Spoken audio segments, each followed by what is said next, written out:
We have such sights to show you.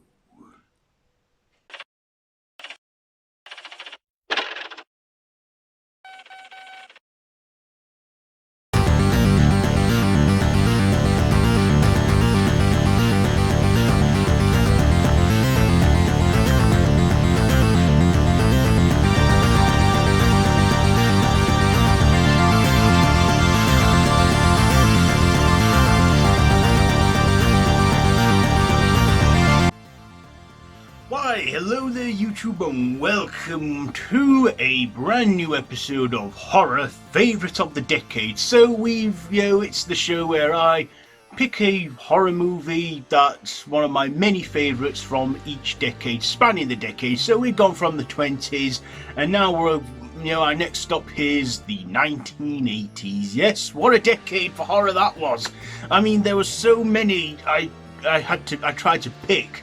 Like Friday the 13th, or the sixth movie in the franchise, or Nightmare on Elm Street, or Child's Play, but I narrowed it down to one that I don't usually talk about enough on this channel. I did a whole horror talk on it, but yeah, my favourite of the decade in this one is the 1987 classic Hellraiser. Yes, so I'm reviewing that, and it is written and directed by Clive Barker, based on his graphic novel The Hellbound Heart, starring Ashley Lawrence, Claire Higgins, Andrew Robinson, Sean Chapman, and Doug Bradley as Pinhead, or as he's credited in this, the priest, because he weren't really given Pinhead until later on in the franchise. So, basically, if you've seen this film and you love the 80s, you know what happens. Frank Cotton buys this box, the lament configuration, to find his greatest pleasure, and then he summons these, these hooked chains that rip him apart, and then he's owned by these S&M demons called Cenobites, led by Pinhead, and there's three others. There's female Cenobites, Butterball Cenobites, and Chattery Teeth Cenobites, and of course, when Frank's brother Larry Cotton moves in with his wife, oh god, what is her name? Her name's just completely slipped my mind now. I want to say Diane Cotton? No, that doesn't seem right. That's it, Julia Cotton. Slipped my mind for a second, but it's just come back. Julia Cotton.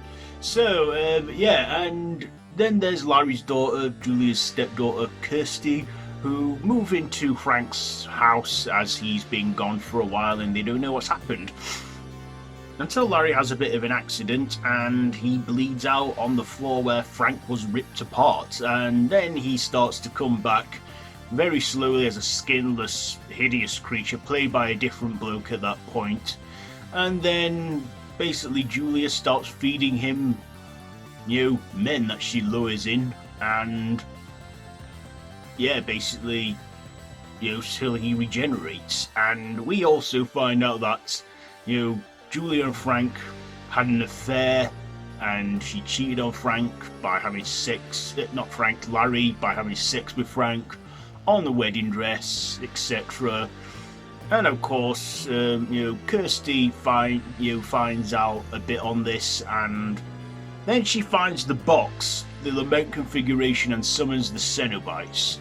And they're about to tear her apart till she makes them an offer, to lure them to bring them to Frank so he can, pay his debt to the Cenobites. And of course, we see that Frank, at this point, takes his brother's skin. So then Frank Cotton's then played by Andrew Robinson, and basically, Kirsty summons the Cenobites again. They unleash hell. They collect Frank's soul, what have you, and then before you know it, she finds a way to send them back to their dimension where they are awaited by Leviathan. So and that's the film. So what did I like about this? Well, first of all, this was from one of the horror's greatest minds, Clive Barker. who actually adapted his own graphic novel into this film. And he made a couple changes, like Pinhead, changing Pinhead's gender to male, because in the graphic novel, Pinhead was a female, which is what I think they're aiming for in the upcoming remake that's going to be available on Hulu in America and probably Disney Plus Star in the UK. I don't know yet, but yeah, that'll be interesting to see when it's out. But of course, like I said, Pinhead wasn't called Pinhead in this. He was the priest. You know, I don't think he got the name Pinhead until the third or second movie with the pins in his head. And the makeup on that is just brilliant. You know, I mean, especially with the other Cenobites like Chatterteeth and, you know, Butterball and female Cenobites. And we actually find out a bit of their origins in the second movie, that they are, you know, that they were once people that embraced the suffering and what have you. And basically, the first two movies are great. I could watch them back to back, which I have done before, but we're talking about the first movie. But yeah, the makeup on the actors who played the Cenobites, originally wanting them to be played by stunt actors, but they ended up getting actors in there. Doug Bradley, of course, was the leader of them, and Doug Bradley did a great performance playing, you know, let's just say, let's for argument's sake refer to him as Pinhead, even though, like I said, he does become Pinhead anyway.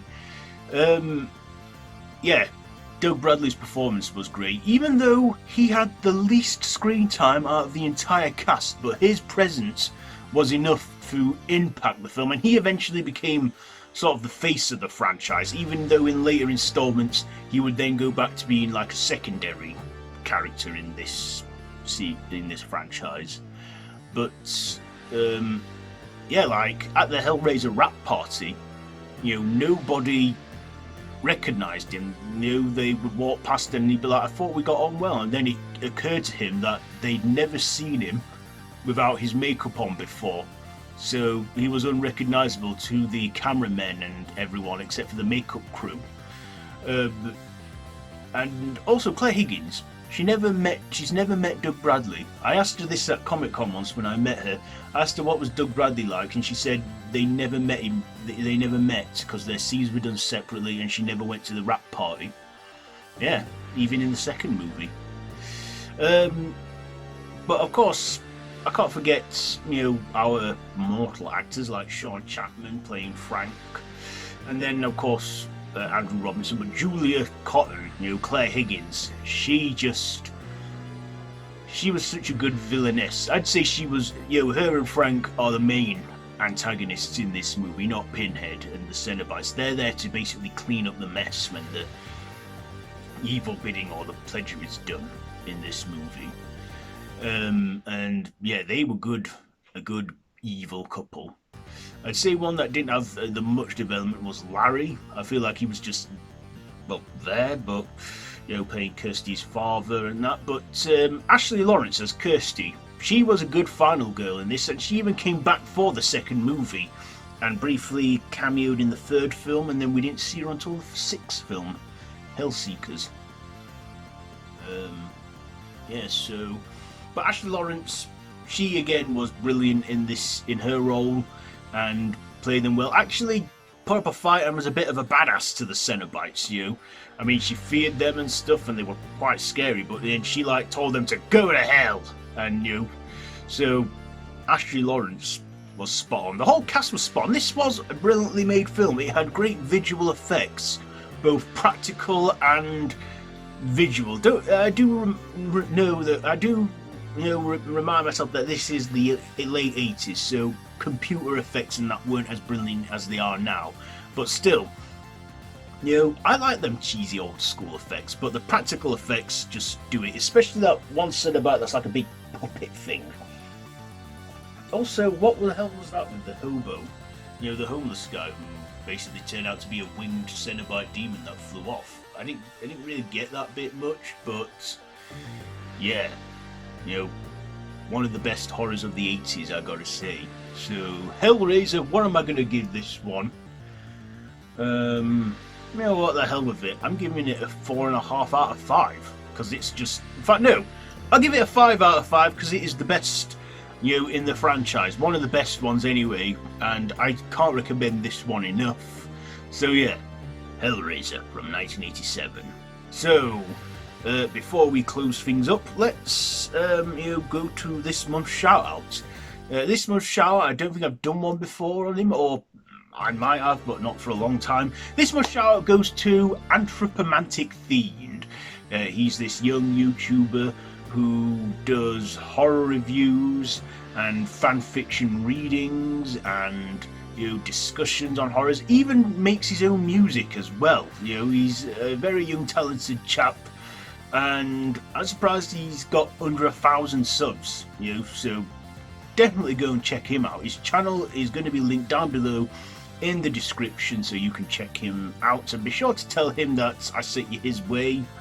So yeah, Anthropomantic Fiend. So that's it for this month's episode of Horror Favourite of the Decade. So have you seen Hellraiser? What's your favourite horror movie of the 80s? Let me know all that down below in the comments, and next month we'll be going into the 90s, or will be my favourite for that one. If you know me as well as you do, you'll probably will know what it is. Anyway, for now, if you like this video, be sure to give it a big thumbs up, and if you're new here and you want to see more from this channel, then you know what to do. Just hit subscribe and the notification bell. It's your choice. Feel free to do so, it means a lot to me. Anyway, yeah, all my social media links are linked down below in the description, so until next time, don't have nightmares.